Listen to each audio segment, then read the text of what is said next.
Hello, everyone. Welcome to another Community Connections Cooking and Nutrition class. Uh, Thank you for joining us. We have another super exciting class for you today. My name is Jeremy Capone. I am the wellness chef for the Elixir Kitchen at the Cancer Rehabilitation Survivorship Program. And joined as always, the amazing Daniela Fellini. Hello, Daniela. Hi, Jeremy. Good to see you. I was going to say you're the amazing wellness chef. But I guess we're both amazing. That's it. That's it. So, hi everybody. Today we are partnering with Ovarian Cancer Canada, and we are featuring three simple and flavorful recipes. They are savory cottage cheese and herb muffins, a nice little snack if you want, a salmon cob salad, and you're going to love this, a watermelon coconut slushy. Who doesn't love a slushy? Each recipe, we're going to fine tune them to help meet your individual nutrition needs and health goals. For instance, if you've been counseled on following a low fiber diet, we'll talk about how you can use different ingredients to cut back on the fiber, or if you want more fiber, how to add more in. So, without further ado, let's get started with our first recipe. So, it is the savory cottage cheese and herb muffins. So, if you're struggling with eating and overwhelmed by large portions of food, this is a great option for you because you can consider it a nutritious and delicious mini meal or snack. The addition of cottage cheese adds some protein power to this muffin that helps with healing and preserving muscle mass. And then it's really easy to swap out some of the flours to make it lower in fiber or higher in fiber. So Jeremy and I will talk about that. Okay, off to the kitchen. I was muted. There we go. I'm back. So yes, we're gonna start off with the first recipe. I love having items and snacks and like these little mini meals that you can make, even batch make and freeze. I think these are perfect. These are great little sort of even like breakfast kind of muffins that you can have ready on hand. Super easy to make and very easy to sort of swap in some of the flavors, some of the ingredients. And so I'll sort of break it down step by step and show you where you can make some adjustments. So we're going to start off with our wet ingredients. I'm going to bring it down here. Okay, and we're going to work with eggs. So you can see where my mind was going with this sort of like a savory sort of breakfast kind of snack. And so I'm going with 4 eggs. And a little trick, or a little tip, I guess, in cracking eggs, I always do it on a flat surface. I find that, it's actually something I picked up along the way, I find that there's less of a chance of you driving shells into your mixture. And with that being said, I was successful with 3 of the eggs. I did get a little piece of shell in there. So might as well show you how to take out the shell. So instead of fishing in with either a spoon or your fingers, you'll find that the shell kind of dances around the bowl. Use the shell of half of the egg and sort of scoop it up. It makes it super easy to get the shell out. Okay, so 4 eggs. We're gonna give it a whisk. Here's where we can try to incorporate a little bit of air. So as we're whisking, it's going to start to slowly incorporate air. And this is just going to make it a little bit fluffier, a little bit lighter. You're going to get a little bit more of a nice like rise and a nice light and fluffy muffin. So we're going to do that with the whisking. So get a little bit of air. And then we're going to go in with the star, I would say, of this recipe, our cottage cheese. We're adding about a cup of cottage cheese to this. Now, I guess, Daniela, cottage cheese, it sort of flies under the radar. It certainly does. Right? Yeah. It's not like the sort of, hot, trendy I remember there Yes. was a time there was, but not anymore. Yeah. Now it's more like the yogurts, the skyr, that have the prominence. But yeah, cottage cheese is great. We don't realize, or maybe some of us do, but they are protein packed. Actually, the type of protein that's in cottage cheese, it's more of a casein protein versus the whey. And casein is a type of protein that's slowly absorbed. So it actually helps to promote muscle gain and it actually prevents muscle breakdown. So it's a good choice to have as part of the diet. And Jeremy, you mentioned you're adding 1 cup. So in 1 cup, we have 28 grams of protein. So that's a huge amount to be adding to this muffin. Yeah, I love that, and I think we should start bringing back cottage cheese. Let's make it a the it ingredient again because so much protein in such a little amount. And then in terms of the flavor, it's pretty neutral. So it's a great way to sort of add into. You can add some into your frittata. You can add some in maybe to your sort of breakfast little yogurt parfait instead of yogurt. You try the cottage cheese. I'm definitely going to start using it more in recipes. So we have 4 eggs, 1 cup of cottage cheese.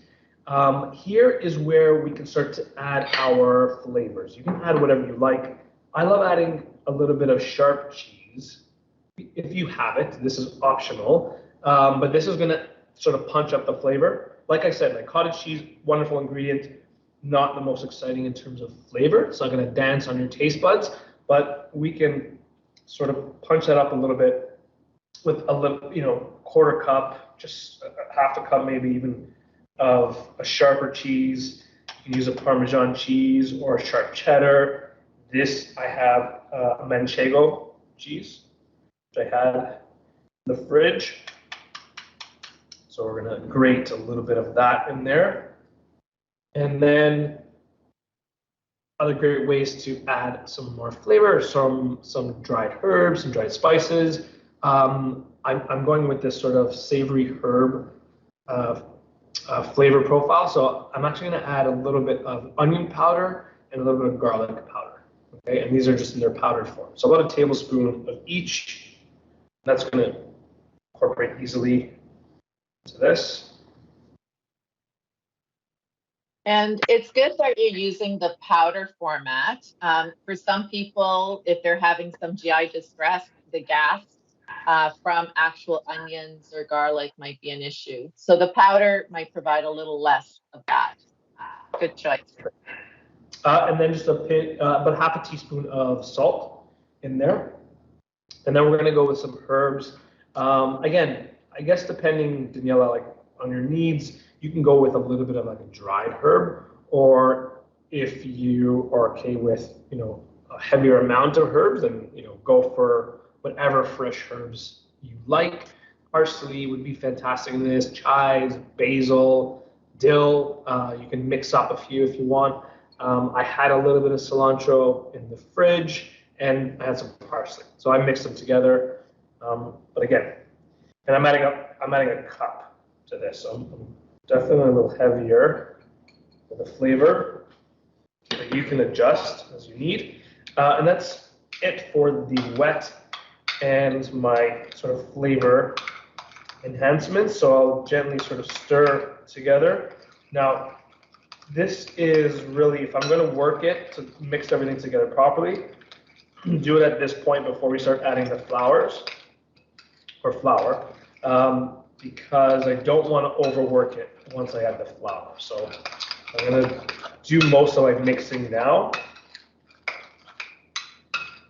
All right, so here's our batter.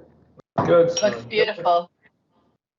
And then we're going to go ahead and add our flour. So here is again where you can make your choices depending on your needs. I'm adding all-purpose flour for this 1 cup. Yeah, so that all-purpose flour, for that 1 cup, there's 4 grams of fiber. But Jeremy, we talked about this before. It can make six muffins, right? So then you'd be getting less than a gram of fiber. So that is beautiful for someone who needs to follow a low fiber diet. Perfect. And then, yeah, I guess if you don't have to follow no fiber diet, you can make that switch 1-to-1. So you don't really have to change much. You can use like whole wheat flour. Or we were talking about before, even if you needed like a gluten-free flour, if there's some celiac, you can swap cornmeal in for this. Yeah. And that'll work as well. Yeah. So for the cornmeal, if you need gluten-free and lower fiber, that's great too. It would give you, if we do the math, about 1 gram of fiber in a muffin. And then, as you mentioned about the whole wheat, if you go straight whole wheat, then you're getting about 3 grams of fiber per muffin. So you've got wonderful options there. Yes, absolutely. And then to help with the leavening, we're going to add 1 teaspoon of baking powder in there and mix. And like I mentioned, so here's where I don't want to overwork it. Almost like if you're making pancakes, similar, I don't want to overwork it, otherwise it will get a little tough. The gluten will overwork and become a little chewy. We don't want that. We want to keep it nice and light and fluffy. So as soon as the flour is incorporated in, we'll stop, okay? And now we have our batter ready to go. You can do this in even like a shallow kind of loaf pan. If you don't have muffin tins or liners, we're obviously making muffins. So prep your muffin tray, get your liners prepped in there, and I like these sort of exploding out of the top. So I will fill them pretty much right to the top. And then I'll go back, and any remaining batter, I'll top it up with maybe just a little bit more, just so it's just above the rim. Oh, okay. So that's a surprise for me. I always thought you were supposed to do it like 2/3 full, but not for these. I like when they explode too. Yes, yeah. I like it with a big sort of muffin head on the top, and I think they'll be.